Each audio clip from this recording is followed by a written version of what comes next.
Pinjam dulu 100. Tidak ada pinjam-pinjam 100 sayang ya. Kalau mau dikasih putus ya suami.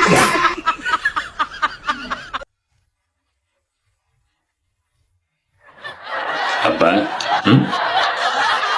Mie yang paling laris menjelang Lebaran.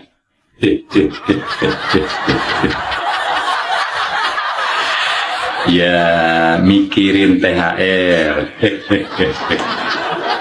Kemudian mikirin mudik.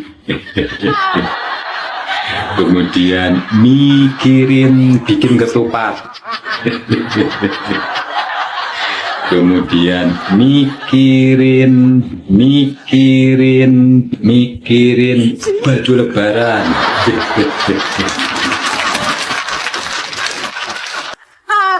Ada yang bilang itu Indonesia gelap, yang gelap kau bukan Indonesia.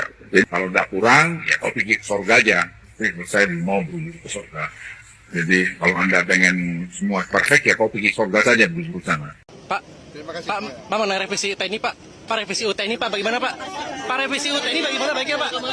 Pak Prabowo, sedikit Pak. Netizen semakin parah ya guys, tidak ada takut-takutnya sama sekali. Dan saya kira ini yang lebih parah. Kenapa? Karena bukan hanya Pak Mulyono ataupun Pak Prabowo yang dijadikan sebagai bahan ledekan, tetapi yang akan saya tampilkan berikutnya ada Deddy Corbuzier dan juga Andre Rosadi sebagai penjilat handalnya Pak Prabowo ataupun Pak Mulyono.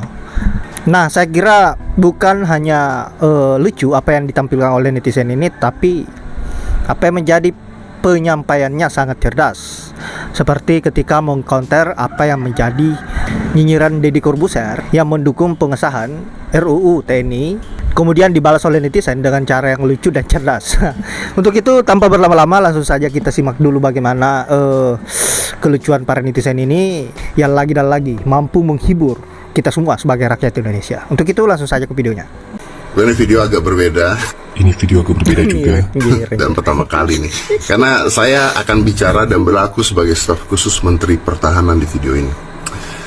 Let's start. Dan pertama kalinya juga saya menggunakan filter Squidward ini. Dan saya akan berbicara untuk mewakili masyarakat sipil yang resah atas statement dari perwakilan Menhan alias Deddy Corbuzier ini. Let's start.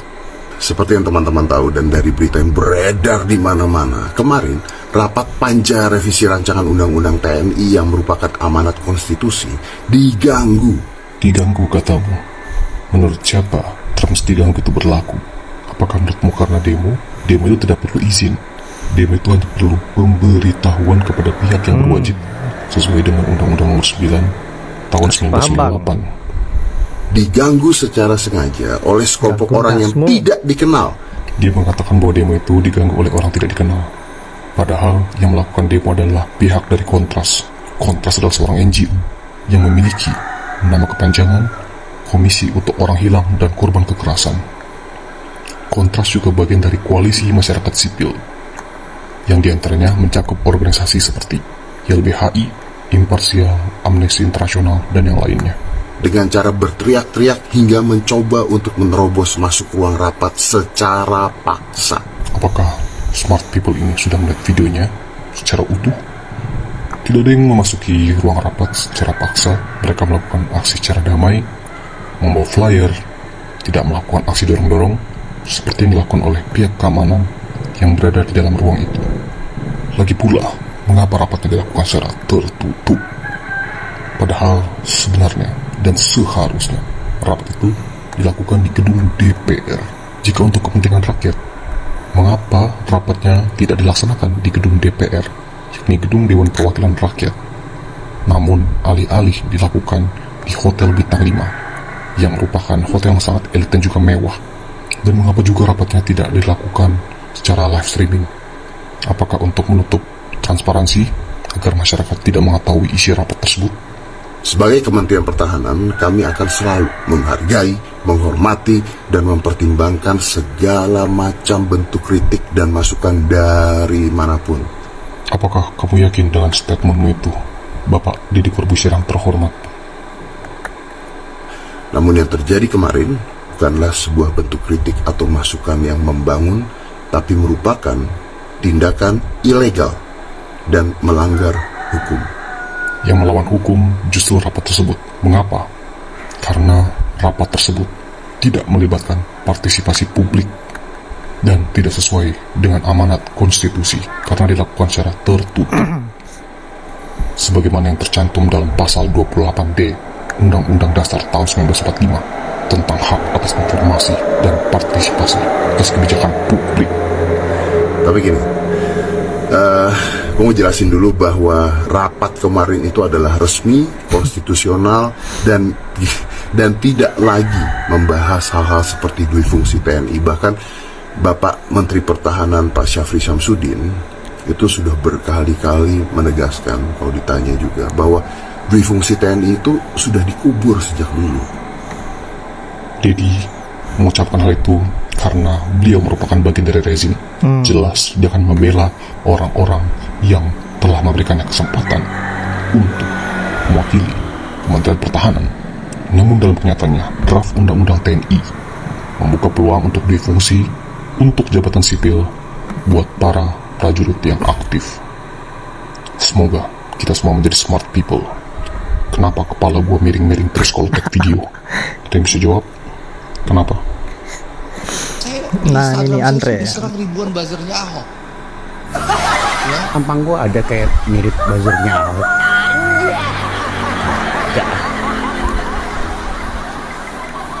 Siapa yang buzzernya Ahok?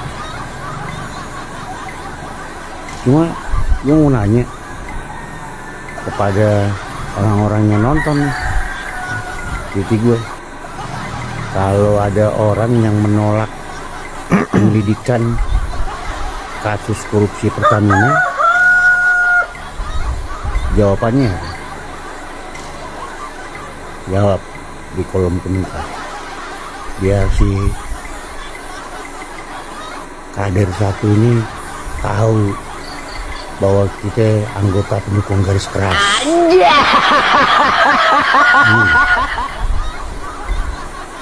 Agak ada mirip-mirip nih kayak buzzer gue. Gak jelas nih kadernya satu nih.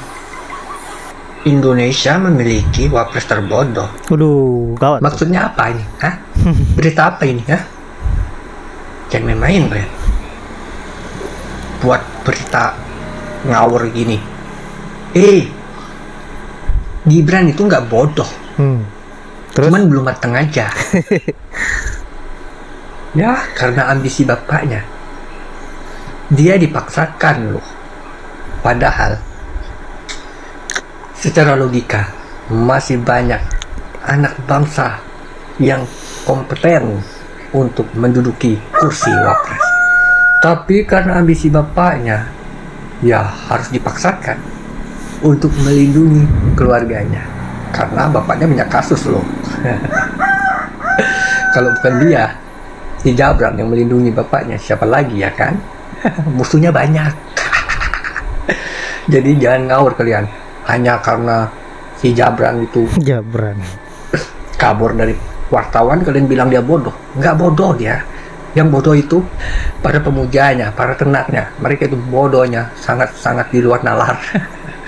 Saking bodohnya, mereka memilih pemimpin asal-asalan, tidak melihat rekam jejaknya. Saya tanya, rekam jejak si Jabran itu apa sih? Sampai kalian bangga-banggakan? Hah? Apa? Bingung gua.